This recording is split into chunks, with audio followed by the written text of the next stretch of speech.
చాలా సంఘాలు, ముఖ్యంగా కార్పొరేట్ సంఘాలు అంటారు. ఏంటవి అంటే డబ్బులు విపరీతంగా వచ్చేస్తాయి, వేల లక్షలు కోట్ల రూపాయలు, వందల కోట్ల రూపాయలు ఉంటాయి. వాళ్ళు ఏం చేస్తారంటే ఆ డబ్బులతోటి సేవ చేయటానికి ప్రయత్నం చేస్తారు. సేవకు డబ్బు అవసరమే కానీ డబ్బుతోటే సేవ జరగదు. హల్లెలూయా. ఏం చెప్పాను? సేవ, డబ్బు, ఈ రెండు మాటలే. సేవకు డబ్బు అవసరం కానీ డబ్బుతోటే సేవ జరగదు. ఈ మధ్యకాలంలో నంద్యాలలో ఒక సంఘటన జరిగింది. ఆ సంఘటన బట్టి తెలుగు రాష్ట్రాల్లో క్రైస్తవ్యం, దేవుడి నామం అవమానపరచబడింది. నంద్యాలలో జరిగిన సంఘటనకి అదేంటంటే డబ్బులు బాగా ఎక్కువ ఉన్నాయి, బ్రాంచీలు లెక్క చూపిద్దామని అక్కడ బ్రాంచ్ ఒకటి మొదలుపెట్టారు. డబ్బులు ఉన్నాయి కాబట్టి బ్రాంచ్ ఏర్పాటు చేశారు. వీళ్ళు పంపినోళ్ళు పనికిమాలినోడు కాబట్టి అక్కడ ఆడపిల్ల జీవితాన్ని నాశనం చేశాడు. అది పేపర్కి ఎక్కింది, మీడియాకి ఎక్కింది, గందరగోళమైంది. ఇప్పుడు పోలీస్ స్టేషన్లు, కోర్టులు, కేసులు, రాష్ట్రమంతా దేవుడి నామానికి అవమానం. డబ్బుతో సేవ చెయ్యాలనుకుంటే జరిగేది ఇదే.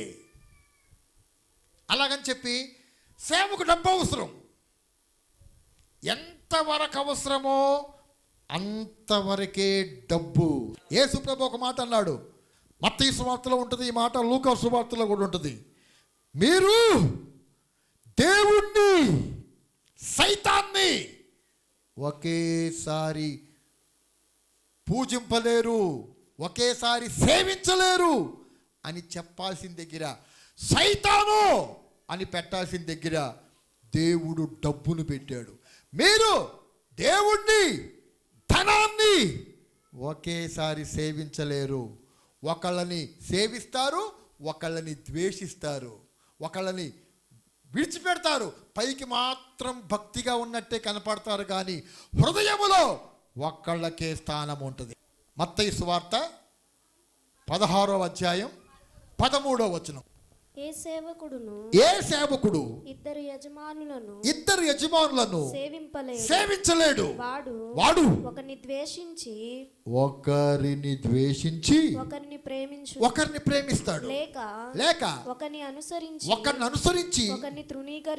ఒకరిని తృణీకరిస్తాడు. మీరు దేవుణ్ణి సిరి అంటే ధనం, మీరు దేవుణ్ణి, ధనాన్ని సేవింపలేరు. చేతుల పైకైతే అందరూ దేవుడికి స్తోత్రం చెప్పండి గట్టిగా. అక్కడ సైతాన్ని అని పెట్టాల్సిన దగ్గర దేవుడు ఏం పెట్టాడు? సిరి, డబ్బు. నేను కార్పొరేట్ పాస్టర్లను ఎందుకు విమర్శిస్తానంటే వీళ్ళు దేవుణ్ణి వదిలిపెట్టి డబ్బునే దేవుడుగా కొలిచేవాళ్ళు. ఒక్కొక్కళ్ళు 40-50 లక్షల రూపాయల కారులు, వాళ్ళ కొడుకులకి 40-50 లక్షల రూపాయల కారులు, వాళ్ళ భార్యలకి 40-50 లక్షల రూపాయల కారులు, మళ్ళీ సీక్రెట్గా ఎవరికెవరు కొనిపిస్తున్నారు లక్షల రూపాయల లగ్జరీ కార్లు, స్థలాలు, పొలాలు.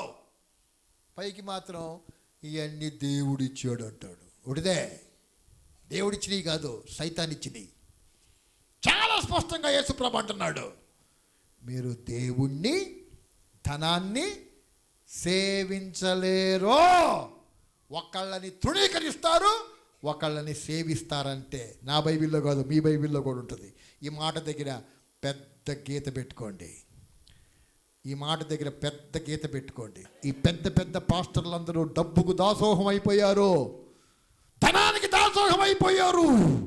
ప్రారంభంలో వాళ్ళకున్న ప్రార్థన, ఉపవాసం ఎగిరిపోయింది. ఆత్మల భారం అన్న స్థానంలో ఆస్తుల భారం వచ్చేసింది.